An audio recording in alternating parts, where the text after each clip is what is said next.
you're not really exposed to.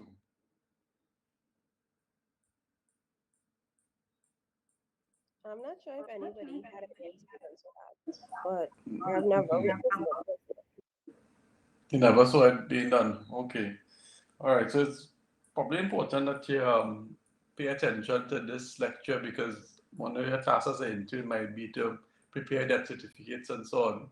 So it's important that we understand how to do them properly. So let's just begin by looking at the actual certificate, which is the medical certificate of the cause of death. So this is what it would look like um, in one of our death certificate books, right? So we are going to focus our attention on a particular section that relates to the clinical part of it, which is section 8. But you also would need to complete these other sections that relate to the name of the deceased person, their usual residence, the date on which the death occurred, right? Of course, their sex, age of the deceased person, um, the race of the deceased person, state, the where the death occurred, whether it was a private home, a nursing home, or non-governmental hospital, government hospital, or other place, and give the exact address of the place here. And then, of course, the declaration, where you can either choose one of two options. It may usually be the case that the deceased was attended to you or attended by you at some point in time recently and died on a date given above here, or the deceased was not attended by you and you view the body subsequent to the death and satisfied that the cause of death is as stated in section 8. And of course, you must state on which date you viewed the body. And the last part of section 10 is to give you to fix a signature, your address, place of work, the registered qualifications, and to date it. So this is, if we blow up section 8, this is what section 8 looks like. It has two parts called part 1 and part 2. Part 1 has 3 columns. Um, part 1 really deals with the specific cause of death and the antecedent causes, i.e., the morbid conditions, if any, that would have given rise to the cause, the direct cause that would have been stated in part 1, stating when the underlying condition lasts. So basically, filling out the death certificate is like telling a story. C led to B, which led to A, or B led to A, or D led to C, that led to B, that led to A. And this chain of events really is depicted in time by completion of this column here, which gives the approximate interval between the onset and death for each of the conditions that led to the demise of the patient. So whatever would have caused death in part 1, line A, for example, myocardial infarction, could have done so in a matter of minutes, hours, days, whatever. So, for example, an acute myocardial infarction could kill you within minutes, and the causes that may have led to it can also be minutes or hours or days, depending on the history of the presentation. Part 2, however, students really speaks to conditions that didn't directly cause the death, but would have contributed to the death. So other significant conditions contributing to death, but not related to the disease or condition causing it. All right, so you may have died from a myocardial infarction, but you might have had other conditions that would have contributed to it but didn't directly cause it. Perhaps things like obesity, things like, you might have had a low-grade cancer of the prostate and so on. And so you died with these things, but they didn't directly cause the demise of the patient. So just a few notes about what each of these sections entails. The, the underlying cause of death is the disease that initiated the train of morbid events leading directly to the death, or the circumstances of the accident or act of violence that produced the fatal injury. So you recall from the previous slide that the underlying cause of death could be placed at any line other than line E, usually B or C, or even if you inserted D. So, for example, let's say you had someone that had a cause of death attributed to um, a myocardial infarction. What do you think might have been or would be the underlying cause of death that subsequently led to the MI?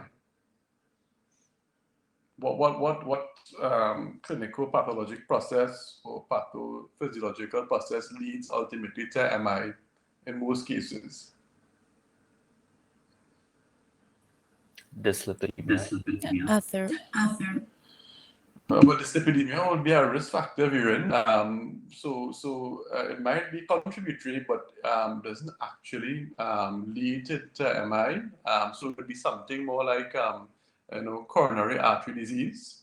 Where you have a plaque breaking off from one of the coronary arteries, or the plaque becoming large enough to cause a thrombosis. And what you tend to have is something like ischemic heart disease, or coronary artery disease, or atherosclerosis of the coronary arteries, something to that effect, that would be written here. So this lipidemia is really a risk factor, but not really causal. And so you tend to find something like ischemic heart disease, coronary artery disease here, atherosclerosis being written at line C. And of course, what you tend to do after that is to put in the estimated interval between onset and death. So in other words, how long would the patient have had ischemic heart disease? It could have been months or years for that matter. Right? So ischemic heart disease or coronary artery disease could come in at line C or line B,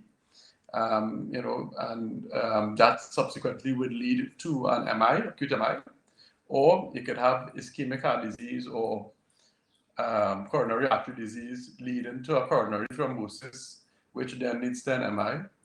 Or let's take the case now of some act of violence or accident that might have killed a person. Let's say someone got a stab wound to the chest.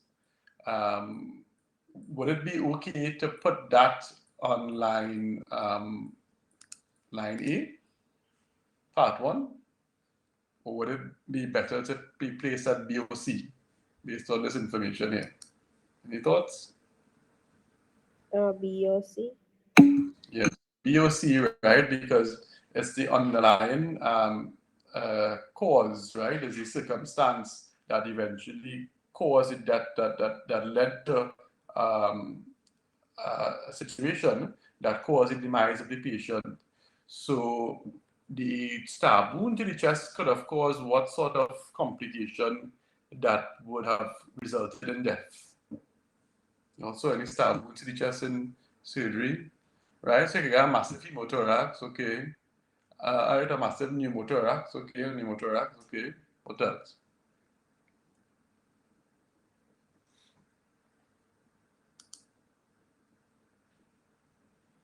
Yeah, so it could also cause, a rupture of a large vessel, right? So hemoperitoneum, kind of high up, that's a start to the abdomen, probably hemoperitoneume. They could have like rupture of aorta, right? Or hypovolemic shock, resulting as a consequence of massive blood loss due to damage to a great vessel. Pericardial tamponade, yes, so it could have pierced the pericardium and cause a tamponade. So all those are possibilities that we would put in line A. But the underlying event or the cause in this instance, which would be a stab wound to the chest, would be placed at B or C. All right. So let's look at some more notes on how to prepare the certificate. There's some general instructions here. The events and conditions should be logically linked in terms of time, etiology, and pathology. Underlying cause should be on the last used line in part 1. Know that if multiple morbid conditions are present and the underlying cause is uncertain, you need to construct a logical sequence of part 1 and list the other conditions in part 2. So you might have seen patients in the ward that might have been quite complicated. For example, in the medical ward, you have patients with chronic kidney disease who might be on dialysis and so on, but they don't usually die from renal failure. What do most patients with chronic kidney disease die from?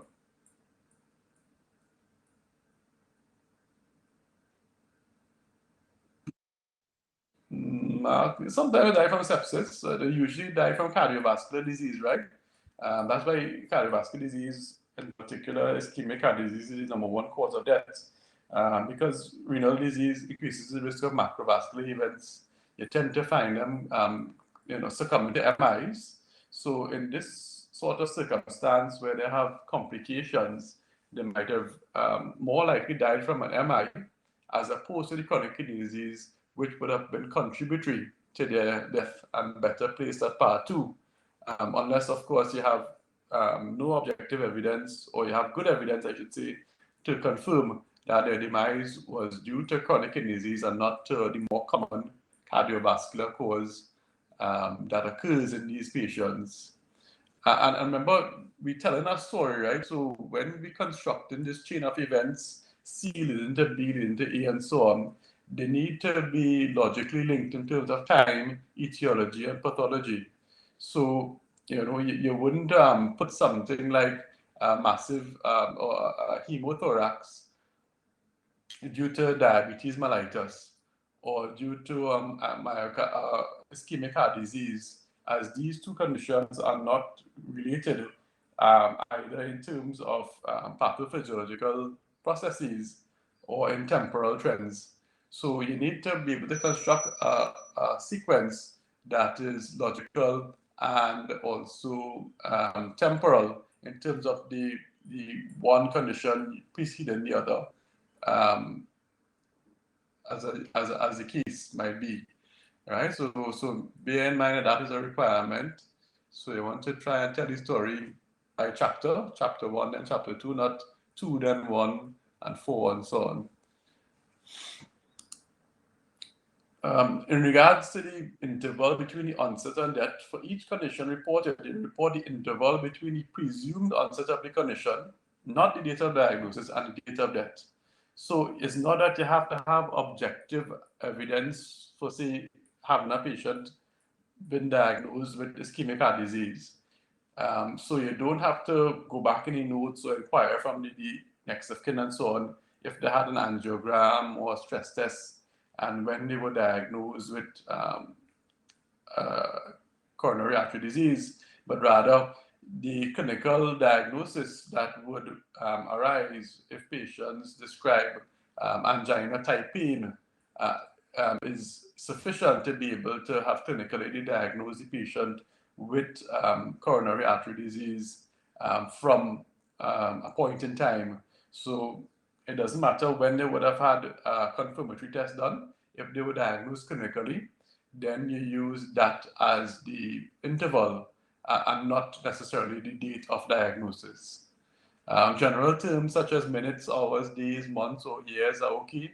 So you may not exactly have the precise time period at hand or be able to determine that. So if you have an approximate interval, you could use approximately or even unknown, and you could use general terms like days, months, years, and so on without specifying a particular duration. And of course, if more lines are needed, for example, you need to insert a line D or a line E into part 1, then you simply do so by writing due to in between those lines to tell the story in its entirety. Know that these lines shouldn't continue into part 2, because you recall that part 2 has to do with the conditions that contributed to the death, but it didn't directly cause the demise of the patient. So it's okay to write due to and insert a D and E here, but that ought not to continue into part 2 because that speaks to something completely different.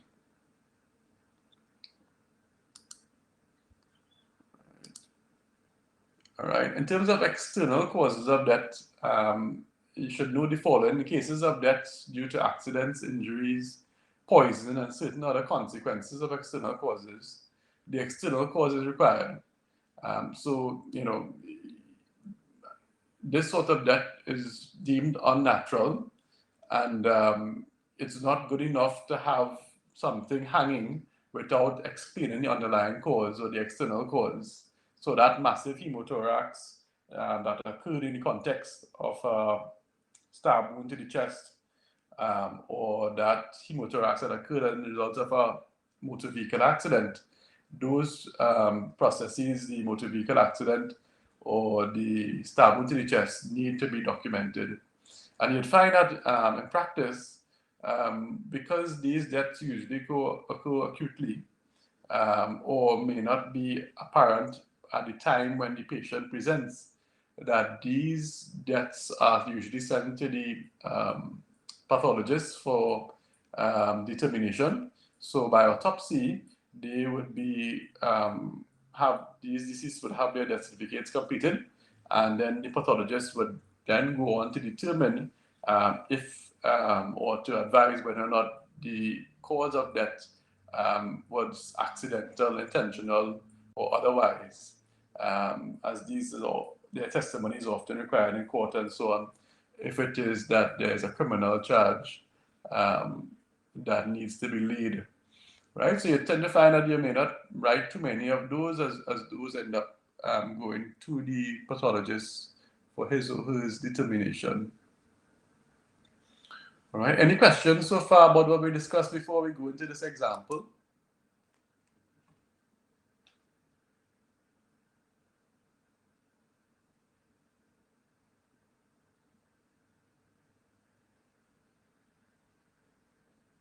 All right, so let's read this example.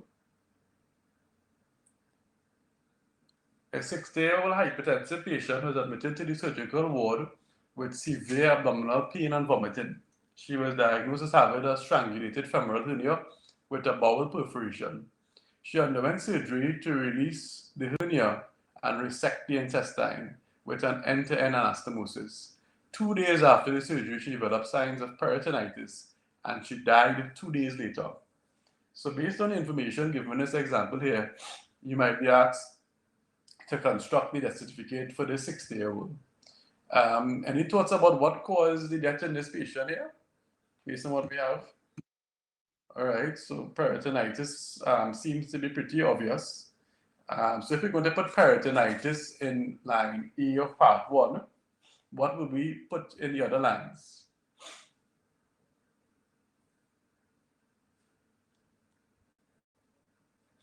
Why did she develop a peritonitis? Right, okay. So Nicholas is saying strangulated femoral hernia with bowel perf. Yeah. So is Pooja. Okay.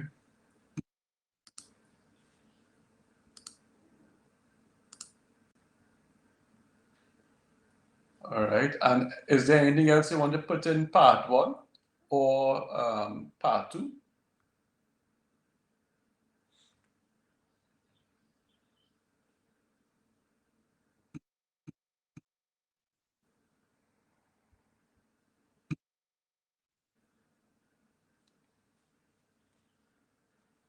All right. So perhaps we could put hypertension. Okay. So your death certificate may end up looking something like this. You all agree?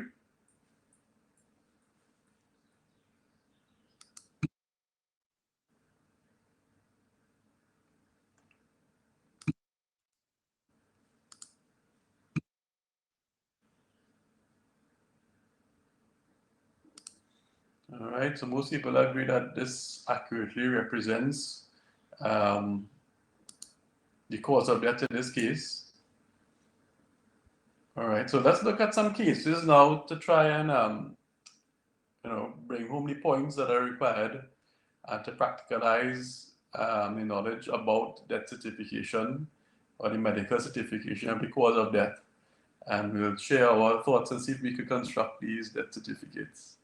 Tisha, you want to read case one first? Sure. A 75-year-old male was admitted to hospital complaining of severe chest pain.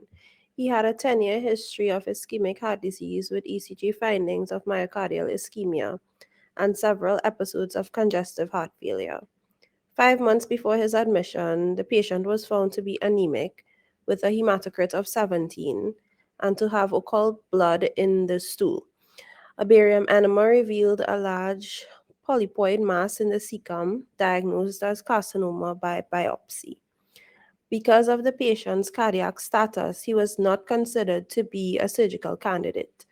Instead, he was treated with a 5-week course of radiation therapy and periodic packed red cell transfusions. He completed this course 3 months before this hospital admission. On this admission, the ECG was diagnostic of an acute MI. He expired 2 days later.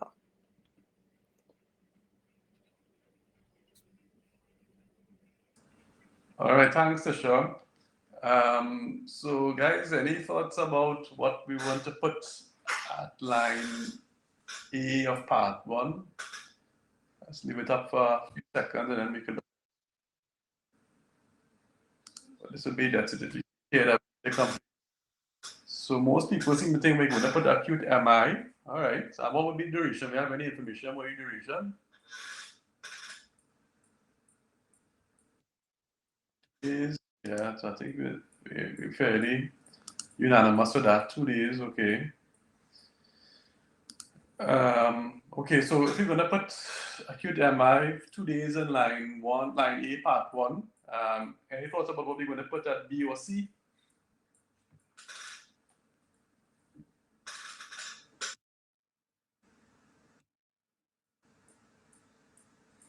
Ischemic heart disease. Okay. Hypertension mark for 10 years. Where you put in hypertension mark in 9B, part one? Ischemic heart disease for 10 years. All right.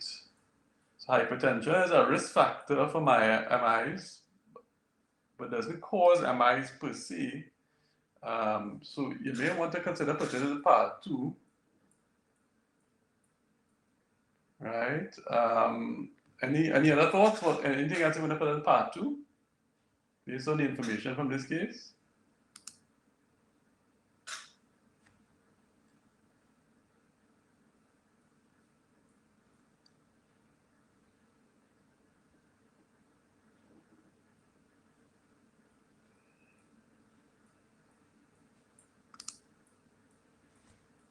Anything for line C, part two, congestive heart failure. Okay, Tisha says congestive heart failure, part two.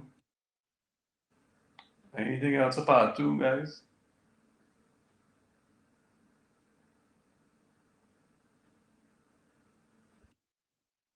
Want to go back? Okay. Carcinoma is choose a cancer case. Right, agreed. So it may very well look something like this, right?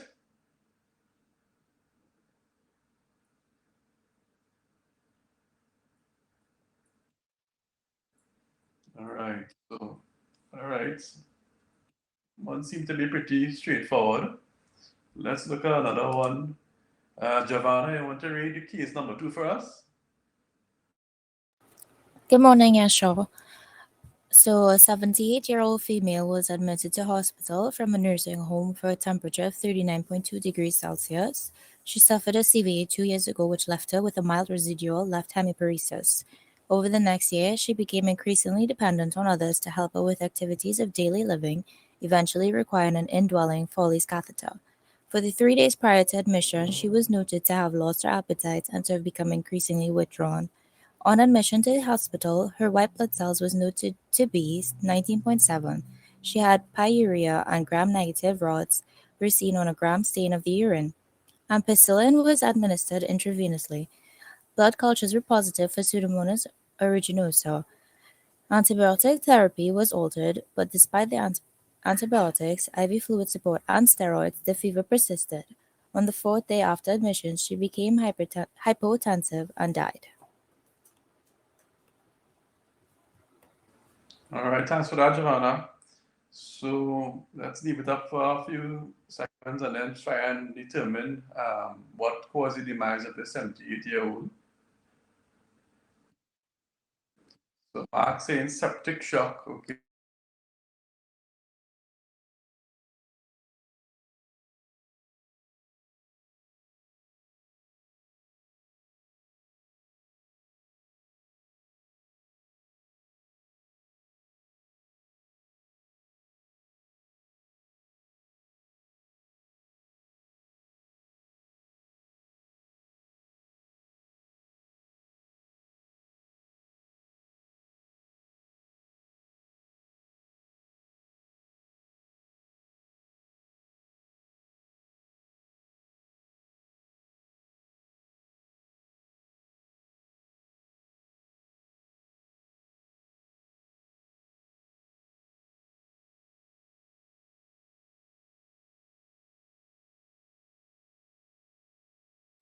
So what would have caused the purulinosa sepsis?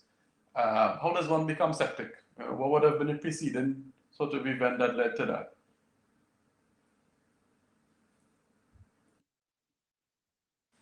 Indwelling catheter, yeah, that would have played a role, but perhaps UTI would indicate to us that the source of the sepsis was from the urinary tract.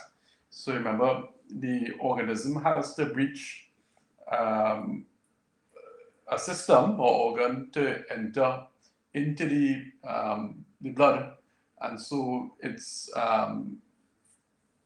pretty obvious from this case here that the organism was originated from the urinary tract. So what we're going to write, just UTI, or could we be more specific?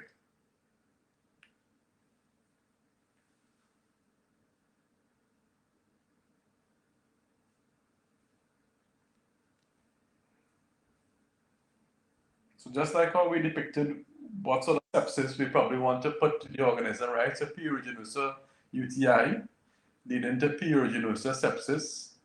All right, and what sort of time frame this would have occurred?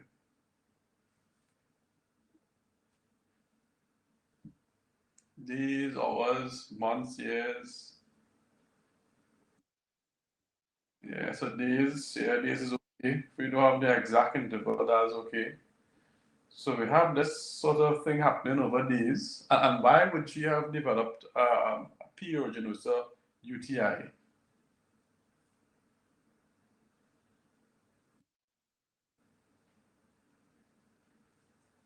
Right, she had an indwelling catheter.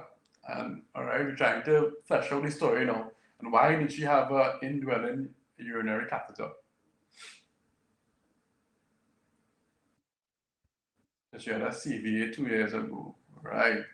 So remember, we're going to try to tell this story in its entirety, and therefore your death certificate or your most detailed death certificate may look something like this.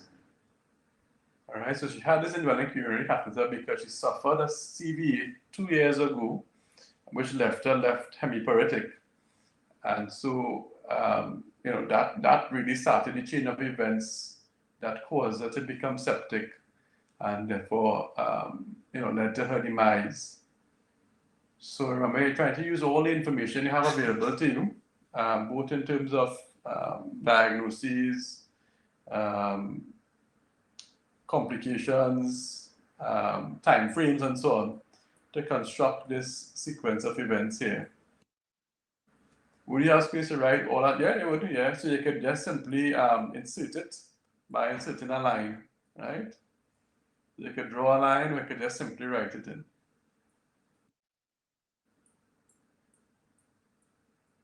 All right, let's look at case 3. All right, who I could ask to read case 3 first? Let me see. Pooja, I want to read case 3 first, case number 3. Sorry. Hi, good morning, Show.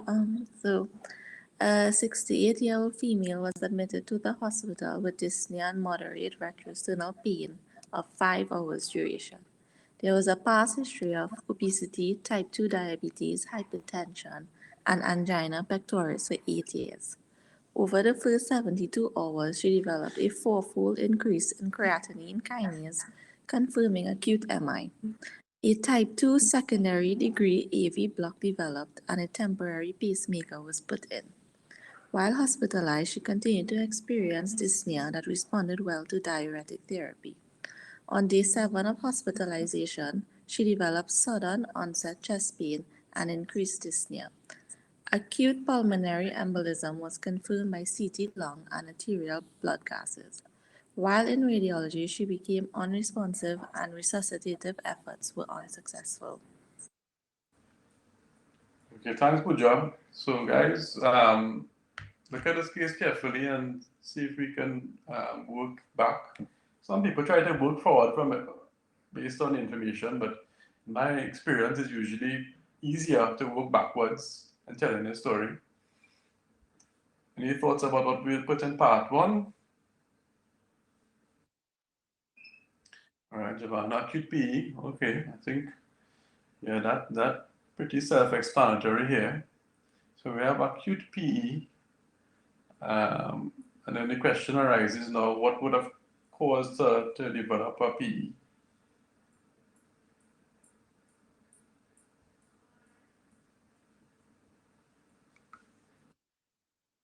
Type 2 second degree AV block. All right, anybody? I'm not too sure heart block is a predisposing factor to PE, but any other thoughts?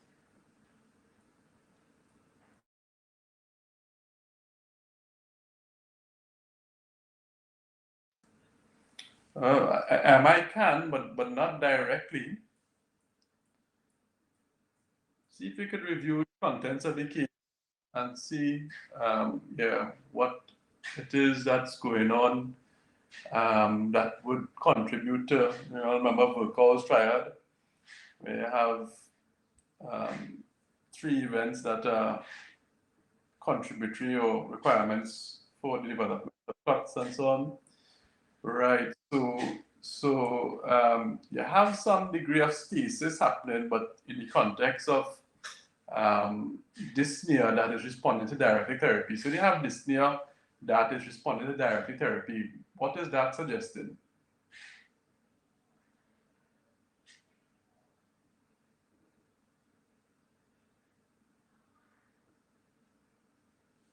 You all said it. A couple of you all said it before. So you're really speaking about heart failure, right? All right. So heart failure, especially in the context of an MI, because we have evidence of that here, could result in dyskinesia of the myocardium. So when the heart beats in a manner that is not keeping with its normal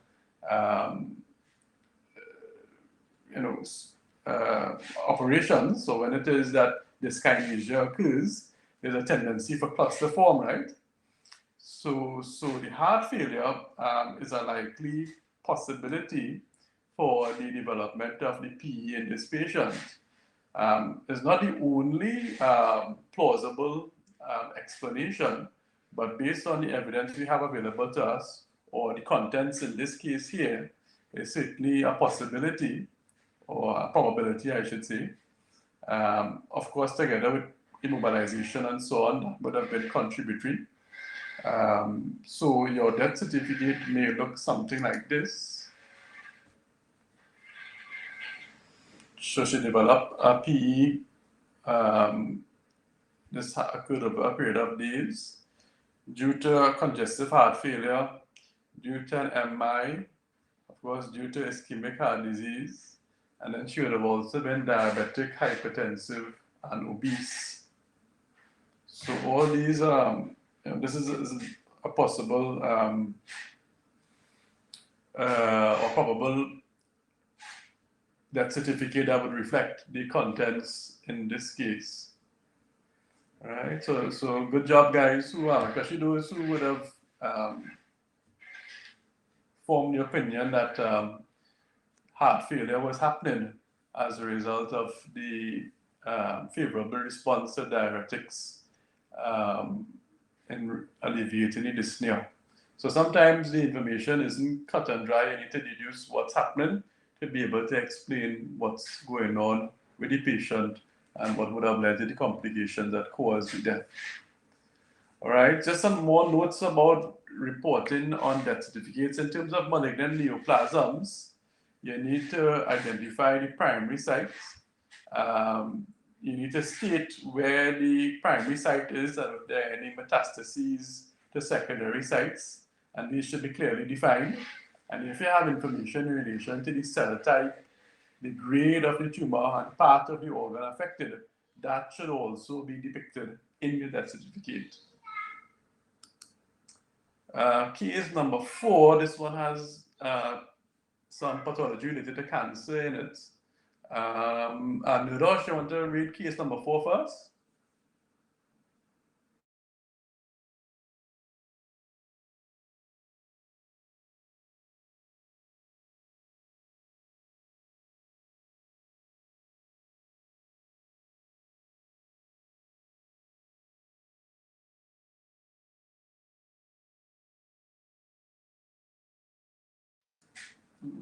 Nirosh, you still with us?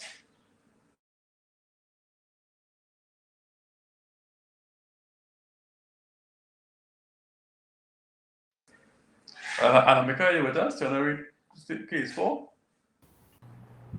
Hi, good morning. Sure. Okay. Case number 4, a 60-year-old man presented with a 2-week history of jaundice and abdominal pain. He underwent liver biopsy 3 months ago, the results of which revealed a moderately differentiated hepatocellular carcinoma. Initial physical evaluation was significant for ascites. On day 3 after admission, the patient rapidly developed left lower limb edema with mental state changes, elevated transaminases, and coagulopathy. He later complained that day of severe chest pain and shortness of breath, and an urgent CT confirmed acute pulmonary embolism. Shortly after his return to the ward, he became unresponsive and resuscitative efforts were unsuccessful.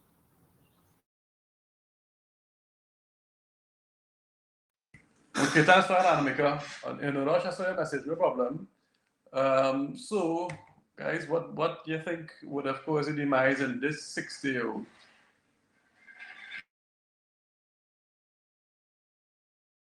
Right, PE again, all right. So PE is a pretty common cause of death, especially amongst hospitalized patients. And what would have caused his PE?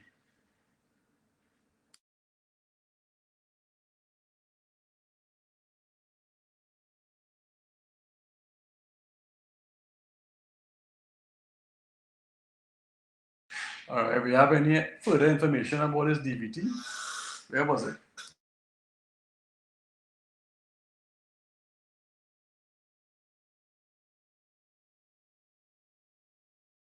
So yeah, Javier left lower leg DVT. Of course, we won't put LLL in the certificate, but yes, left lower leg DVT. Okay, left lower limb. All right, why he developed a DVT?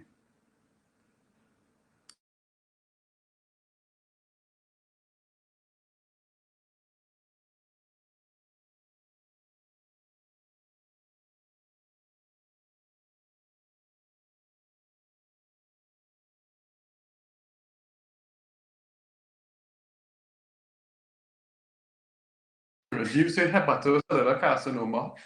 So carcinoma can cause you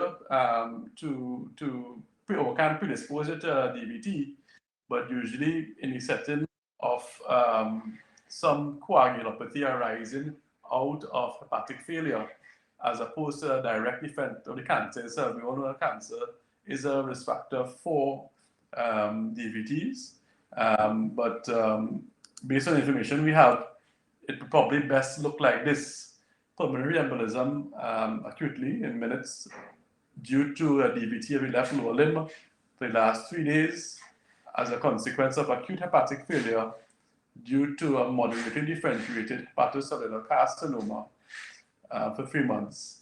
All right, so you put in as much information as you can to explain the demise of the patient here.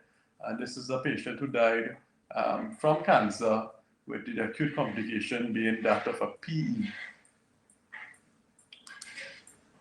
What about case number 5? I could read this one. So when you graduate, you might be living in a community where you might be the only doctor, and they come knocking on your door one morning or even at night. You're alerted by your neighbors a situation involving the collapse of an elderly man on the street where you live. On arrival at the scene, you determine that he's clinically dead. He is unknown to you or your neighbors, but is reported to have been seen in an intoxicated state the night before.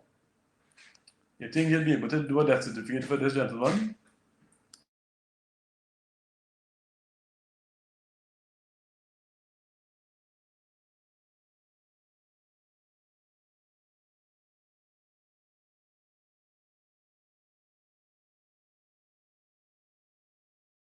All right, so probably suggesting an autopsy need to be done. So why wouldn't we be able to write a certificate for him?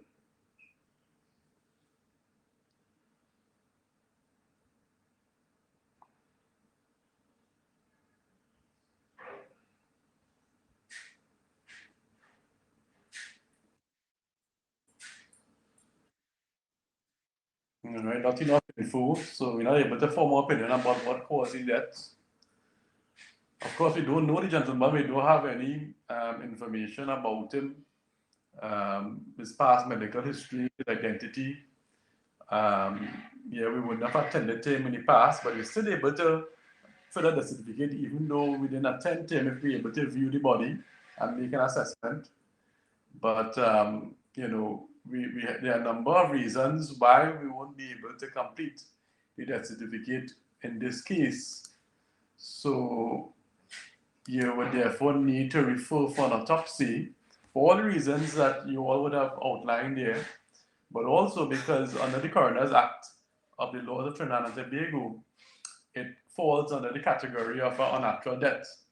And it goes on to define unnatural death as every case of death in any person which occurs in a sudden, violent, or unnatural manner, where a dead body is found, which is the case here. C, as to which any reasonable suspicion exists that the death has not arisen from natural causes. So maybe, you see a lot of blood around the body, or you're informed of some suspicious activity related to the death.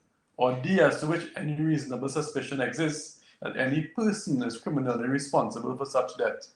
So if it is, that there's a circumstance where there is maybe somebody fleeing a scene or some known motive for having someone killed, then that will also fall under this category of an unnatural death. So in any sort of circumstance, by virtue of options A to D, where that happens or where that is the case, it is the requirement that by law such cases be deemed unnatural death, and there's a coroner's inquest held. Usually what would happen there is the police would be summoned, or the DMO, and then he or she would then make that request for autopsy or forensic autopsy, as the case might be, to be able to better determine the cause of death, where unnatural death occurs. So for all the reasons you already pointed out, and the fact that this is unnatural death, you wouldn't be able to complete such a certificate. I just wanted to share with you all some of the certificates, or an example, I should say, of a certificate that you might receive from a pathologist that you wouldn't ordinarily write as a practitioner, unless, of course, you are a pathologist yourself. For example, someone who died from a pulmonary hemorrhage due to an aortopulmonary fistula, due to having a well-differentiated squamous cell carcinoma of the left upper lobe of the lung. This sort of presentation is not easy to diagnose ante-mortem. So you tend to find pathologies like an aortopulmonary fistula being discovered at autopsy. And so these sort of certificates differ from what you would be able to determine clinically. And so this is an example of how much more detail that can be placed on such a certificate written by a pathologist as opposed to a clinician. So just to take note there that there are certain details that you wouldn't ordinarily come across, and you may find them depicted at post-mortem. A couple notes here in relation to COVID-19 and the WHO guidelines for writing certificates for COVID-19 cases. And WHO goes on to state that a death due to COVID-19 is defined for surveillance purposes as a death resulting from a clinically compatible illness in a probable or confirmed COVID-19 case, unless there is a clear alternative cause of death that cannot be related to COVID-19, for example, trauma. There should be no period of complete recovery from COVID-19 between illness and death. A death due to COVID-19 may not be attributed to another disease, for example, cancer, and should be counted independently of pre-existing conditions that are suspected of triggering a severe course of COVID-19.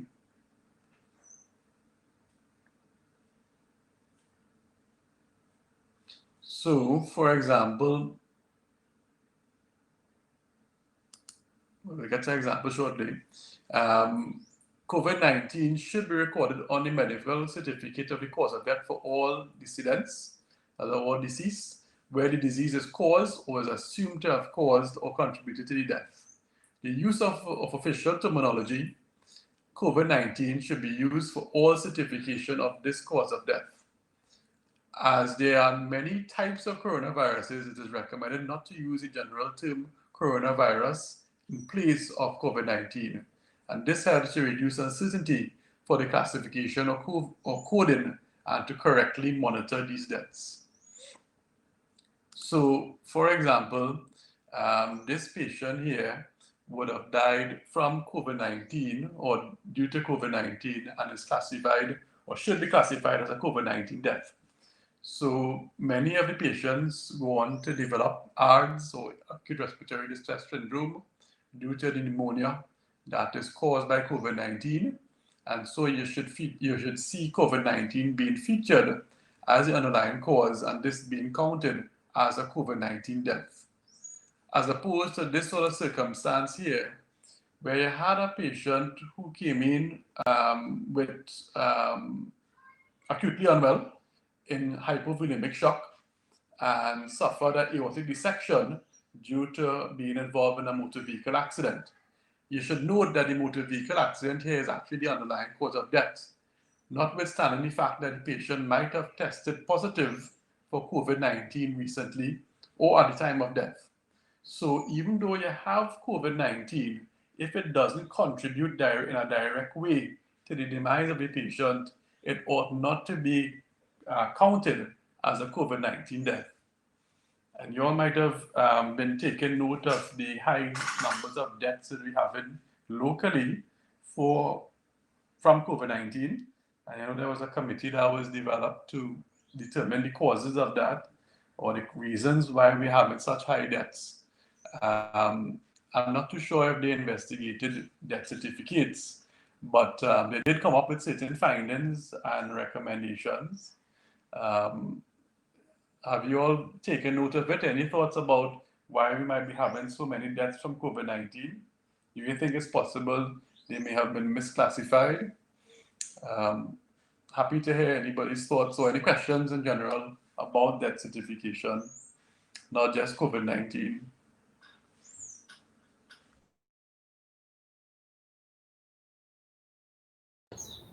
Hi, morning. I personally believe that some of the deaths were misclassified for COVID-19, at least at the initial stage of the pandemic. All right, Nicola, thanks for that.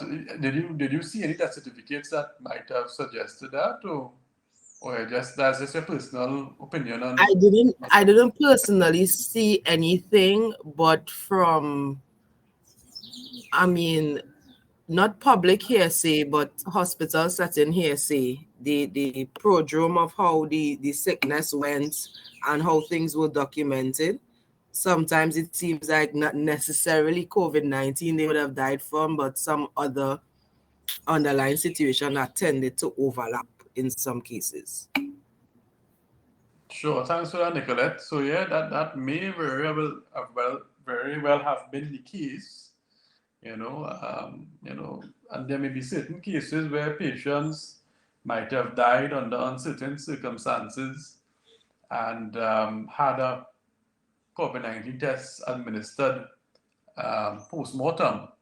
And if tested positive, I'm not too sure they would have proceeded to formal autopsy.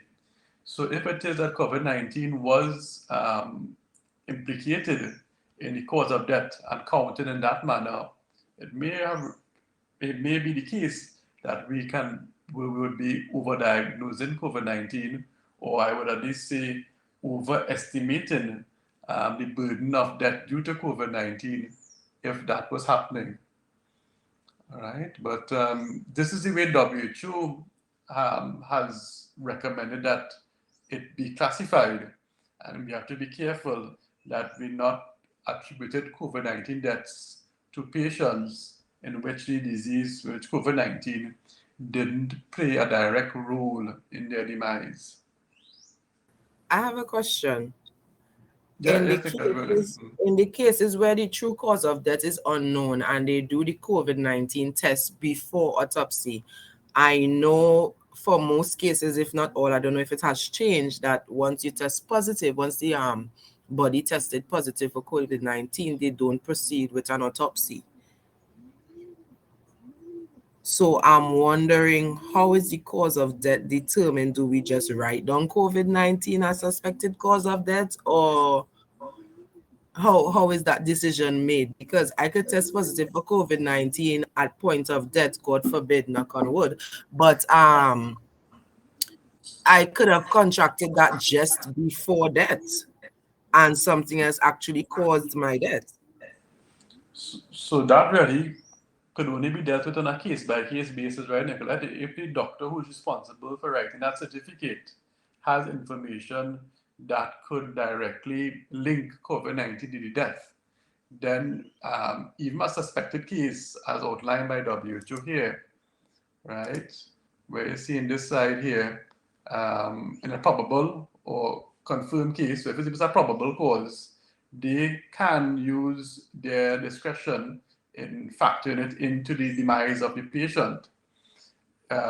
If they're not able to link it and there's some other more reasonable chain of events that would cause the death, then they ought to place the COVID-19 in part 2 rather than part 1. But that would be something that the attending physician would make. That determination is something that the attending physician would make based on the evidence that he or she has before them in relation to that particular death. Right? So I wouldn't be able to say how that would be treated in a general sense, or a specific sense, I should say. I could just tell you what WHO recommends, so that we don't count deaths from COVID-19 incorrectly.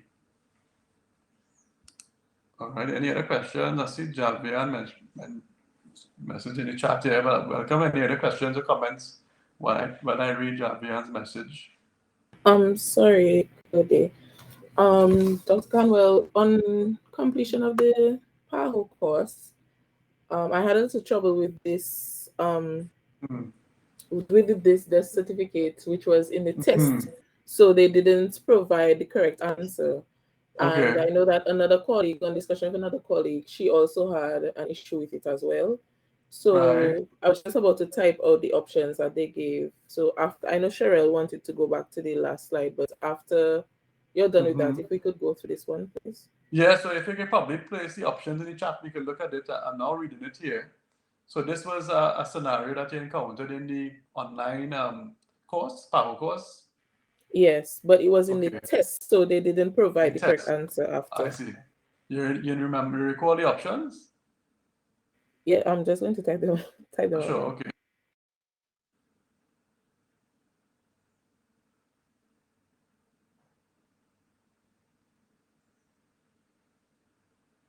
Hi, Doc. In the meantime, this case that you presented with us that had they suspected COVID-19, in that situation, I know you said the physician could determine if it was suspected, but wouldn't you want to do a test to confirm it?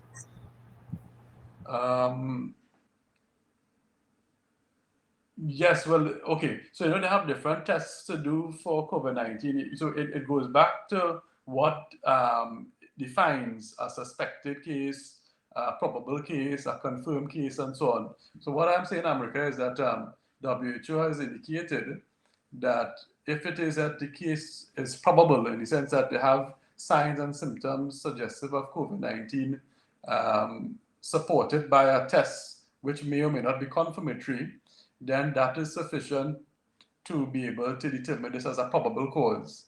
So let's review WHO's slide here on their guidance. So, right, so a death due to COVID-19 is defined for surveillance purposes as a death from a clinically compatible illness in a probable or confirmed COVID-19 case, unless there is a clear alternative cause of death that cannot be related to COVID-19. So once it fulfills the criteria for being a probable cause, then that would suffice for the clinician to have it included in part 1 of the death certificate. Does that answer your question? I'm just confused. I'm not just confused. It's like you said it. You determine it's suspected, but you don't want to confirm it. It's kind of well. Probable is the word American, not suspected. okay.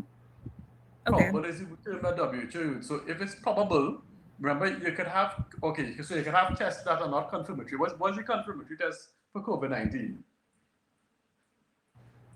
You do your You PCR. accepted PCR, right? PCR. But let's say you have a case where you don't have a PCR, but you have an antigen, but you have a clinical sequence of events that that is known to happen in a COVID-19 case. Patient developing pneumonia, respiratory distress, and then died, right? That would provide sufficient evidence to the clinician to be able to implicate COVID-19 in the death.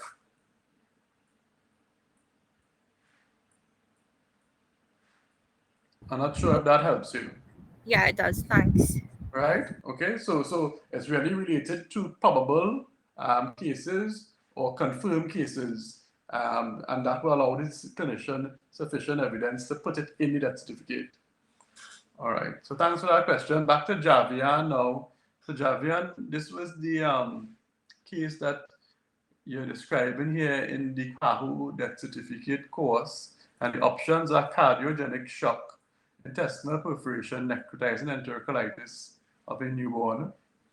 So there are 3 options, or is it a 4th option? Premature birth at 31 weeks of pregnancy due to gestational diabetes. 5 options, and tetralogy of Fallot. So what is the actual question? What is the direct cause of death?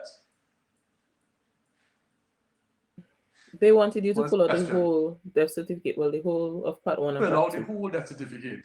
All right. Yes. And this is all the information they gave you. Yes. All right. So this baby was delivered prematurely, albeit, but was 18 days old.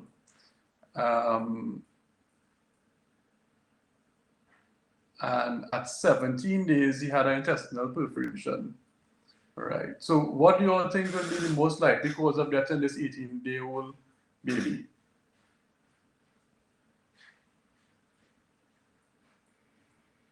Well, the intestinal perforation.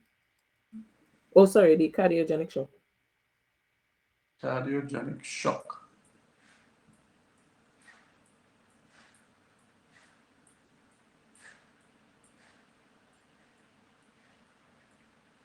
So how we come up with cardiogenic shock now?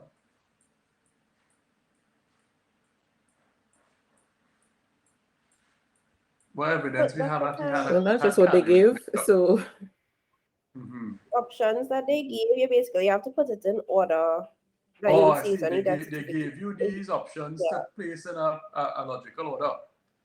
It's not that you come up with these things on your own, right? Okay. No, they So give we you the have to. options. So Yeah. basically, you have to construct a sequence of events that would be related in terms of temporal trends and pathophysiological knowledge, right? Okay. So if you're saying cardiogenic shock as the direct cause of death, what then do you put at B and C and D and E? Intestinal proof. Okay.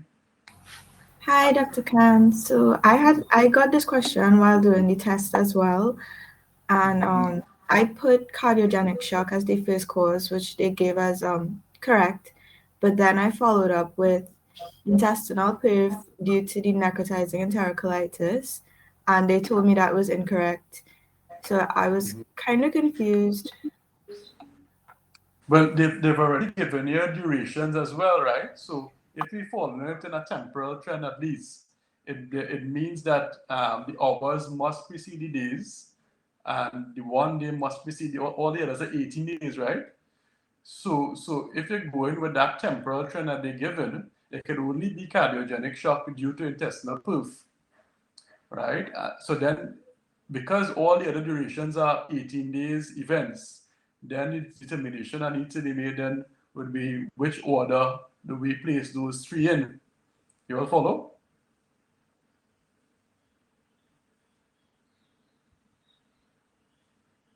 And of course, the first event would have been the premature birth at 31 weeks. So if I had to make sense of this, it would be cardiogenic shock due to intestinal proof, due to necrotizing enterocolitis of the newborn, due to pregnancy, due to premature birth at 31 weeks of pregnancy due to GDM. And the tetralogy of Fallot, I'm not too sure is implicated directly or even indirectly in this death. It may have contributed. So I think that was there an option to place it in part 2? Yeah. So probably Yes, there tetralogy was, but Fallot, I placed it there and they put it wrong. They put it wrong. like I Alright, did anybody what you're got it? saying. I did, and they put it. Everything was wrong except for cardiogenic shock.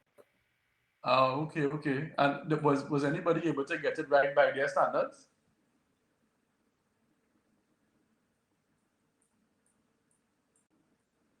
Who got this question? But I would tend to agree with you, Jack, and I'm not too sure who would have constructed the PAHO question and what events they would have put as a correct answer. But from the information is posted here, and based on the durations they have already ascribed to these conditions, that will be the only logical sequence of events for me. I can't see how tetralogy of Fallot is implicated in the demise based on information we have here. It may have contributed, but I'm not aware that that necrotizing enterocolitis follows tetralogy of Fallot. It could be that tetralogy of Fallot being a cyanotic heart disease can potentially cause hypoxemia to the gut. But if I had to mark this, I would put it as I said before, or even if you wanted to put tetralogy of Fallot at line D, and of course premature birth at line E, and give the mark for either. So I'm not too sure if that's what they wanted you to put. It might be useful to ask a pediatric cardiologist with experience in tetralogy of Fallot if it's usual that necrotizing enterocolitis develops as a consequence. Okay, thank you very much, Dr. Khan. Okay, Javier, yeah, hope that helps.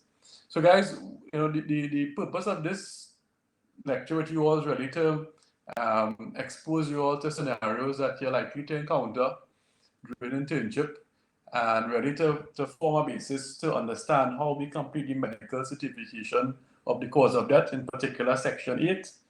Just remember, it's like telling a story to the best of your ability, and you should try to include as much information as you can about the demise of the patient, because very often after their death, it's one of the few documents that can be relied on or that can be referred to in adjudicating on things like probates and insurance claims, and it's something that that is also informs health policy and so on when causes of deaths are examined at a population or national level to determine resource allocation and programs and so on. You all would have seen that the team that looked at the deaths from COVID-19 spoke about the need to address the burden of NCDs. And it was likely a number of the deaths occurred because we had COVID-19 happening in the context of undiagnosed cases or patients with undiagnosed cases of NCDs like hypertension, diabetes, and maybe even heart disease. And so that's why the outcomes might have been particularly grave. So it's a very important document for a number of reasons, and you need to try to get it right as get it precisely done, and avoid using terms like cardiac arrest and cardiorespiratory arrest and so on, as those terms don't tell you anything about the cause of death. Rather, they are modes of death. So sometimes you may look at their certificate books on the wall and so on, and see cardiorespiratory arrest being written as the cause of death, when it really shouldn't, as it doesn't tell you anything about the cause, and all deceased ultimately have a cardiac or respiratory arrest. So you want to refrain from writing things like that, and being more specific as indicated in our chat this morning. All right, so thank you all for your attention, and welcome any last questions or comments before we end the lecture.